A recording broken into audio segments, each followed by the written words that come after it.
संवाद आप लोगों को पहले कथा में कहा था, आप लोगों के स्मरण में है कि नहीं है पता नहीं, पर कथा में बहुत पहले कहा था।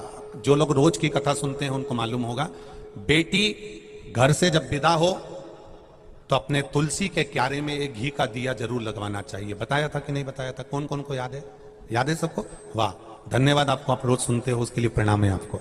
बेटी घर से विदा हो, उस बेटी से तुलसी के क्यारे में एक घी का दिया जरूर लगवाना चाहिए। और घर में बहू जब प्रवेश करे तो तुलसी के क्यारे में एक घी का दिया जरूर लगवाना चाहिए। उस घर में से कभी लक्ष्मी की कमी नहीं हो। जब बेटी हमारे घर से जाए, विवाह कर कर जा रही हो, दामाद के साथ जा रही हो, जमाई के साथ जा रही हो, पहली बार बेटी हमारे घर से जब जा रही हो, विदा होकर जा रही हो, तो तुलसी के क्यारे में घी का दिया लगना चाहिए। पर आज के जमाने में गुरुजी तुम तो कहते हो कि तुलसी के क्यारे में घी का दिया लगवा, पर धर्मशाला से शादी करते हैं, गार्डन से करते हैं। अब मैं धर्मशाला में, शादी के गार्डन में तुलसी के क्यारे में दिया कैसे लगवाएं?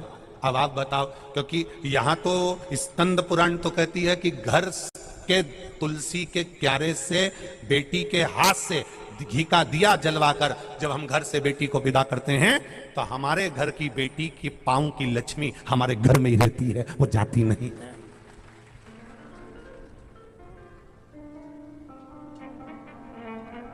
अब पहले के जमाने में घर से बेटी विदा होती थी तो उसके गर्भ से जो संतान होती थी उसका लगाव नाना नानी के प्रति थोड़ा ज्यादा होता था।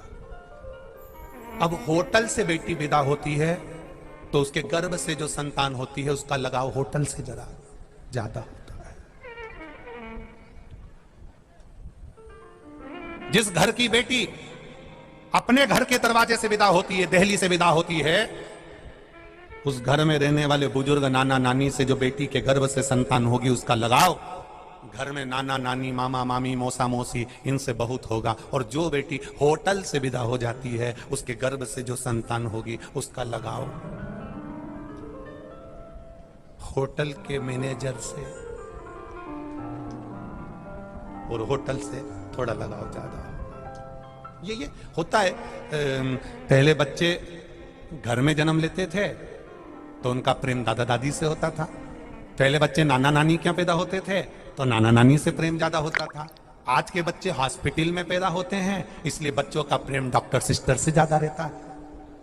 हर 2-4 दिन में बीमार हो जाते हैं, हॉस्पिटल लेकर जाओ। बच्चे भी ऐसे, घर में दवाई दो तो ठीक नहीं होते और हॉस्पिटल में जैसे लेकर पहुंचे 500 रुपए खत्म हुए, 2-4 हजार रुपए बच्चे ने लगाए और बच्चा ठीक। उससे पूछो क्यों? क्योंकि हॉस्पिटल में पैदा हुआ है ना, इसलिए मामा मामी से प्रेम बहुत है। हॉस्पिटल के डॉक्टर सिस्टर से इतना प्रेम है कि बस वो हाथ लगाते हैं वो ठीक हो जाते हैं। ठीक,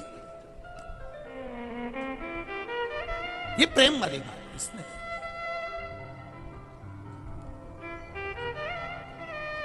और हमने तो इस कथाओं में देखा है, कैलाश पटेल जी, हमने कथाओं में कई जगह देखा है कि कई लोगों को शिव पुराण से प्रेम हो जाता है ना, तो उनको कितनी भी बीमारी होना, बस टीवी पर कथा सुनने को मिल जाए तो आधे से ज्यादा बीमारी तो उनकी वैसे ही चली जाए।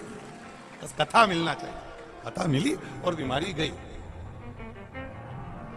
शिव पुराण कई लोगों की बीमारी खत्म कर देती है और शिव पुराण कई लोगों को टेंशन में डाल भी देती है।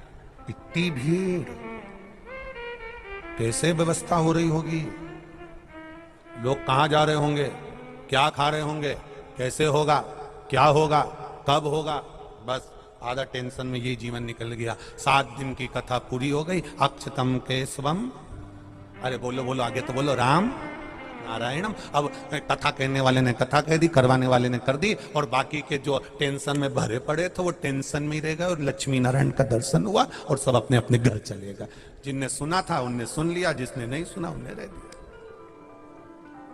छोड़ा, कथा के तत्व को जानना है। ये नाम अपनी जिह्वा पर संजो कर रख लो। आसक्ति नाम तुम्हारे मुंह पर होना चाहिए। एक बार फिर से बोलकर बताओ, जम के बोलो, आसक्ति, ये नाम तुम्हारे मुख पर होना चाहिए। जब तकलीफ हो, गर्भाशय से जुड़ी हो, तब आसक्ति का स्मरण होना चाहिए। वीरणी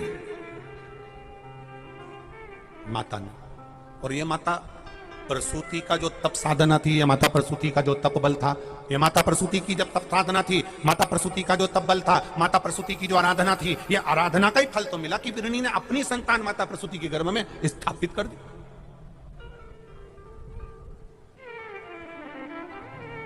और ये गर्भाशय से संतान जाने की कथा केवल शिव पुराण में नहीं लिखी है, गर्भाशय से संतान जाने की कथा श्रीमद् भागवत में भी लिखी हुई है। देवकी का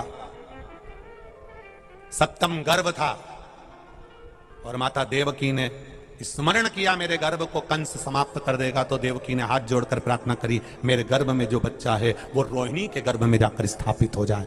सुनी कि नहीं सुनी कथा? अरे बोलो तो जम के सुनी है ना। तो वो 7वें नंबर का गर्भ देवकी मैया का रोहिणी के गर्भ में जाकर पहुंच गया और जो संतान उत्पन्न हुई वो बलभद्र, दाऊ और बलराम नाम से, बलराम जी के नाम से प्रख्यात हो गई। वो कोई साधारण संतान नहीं हुई। वीरणी के गर्भ से, आसकनी के गर्भ से प्रसूति के गर्भ में पहुंच गई। तो ये कथा केवल शिव पुराण में नहीं, ये भागवत में भी लिखी है कि देवकी का 7वां गर्भ निकलकर रोहिणी के गर्भ में गया।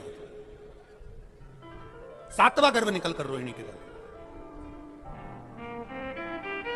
प्रसन्न है माता प्रसूति